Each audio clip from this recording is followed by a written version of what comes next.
Gidinlere hoşgal geline salam. Şu günüm geçin son ertire doğan. Geçmişi atladım görmemsiz soğan. Benim ünlü özüm için yaşasam. Gülüp geçecek ömrüm sonuna şenli. Ertirne mi bulacağımız ne belli.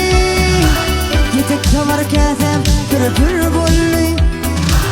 Benim ünlü özüm için yaşasam. Yaşadık yaşadık yaşadık. Benim ünlü özüm için yaşasam. Yetek tavar kesem pür bolli. Benim ünlü özüm için yaşadım. Yaşadık yaşadık yaşadık. Benim ünlü özüm için yaşadım. Yetik tamar kesem pür bolli. Benim ünlü özüm için yaşadım.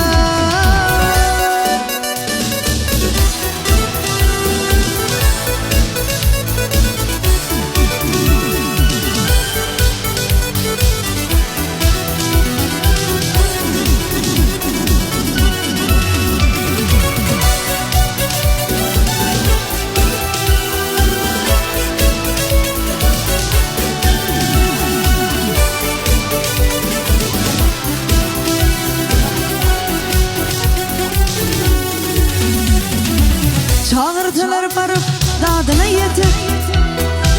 Ne çağırdım gitti barı teyit.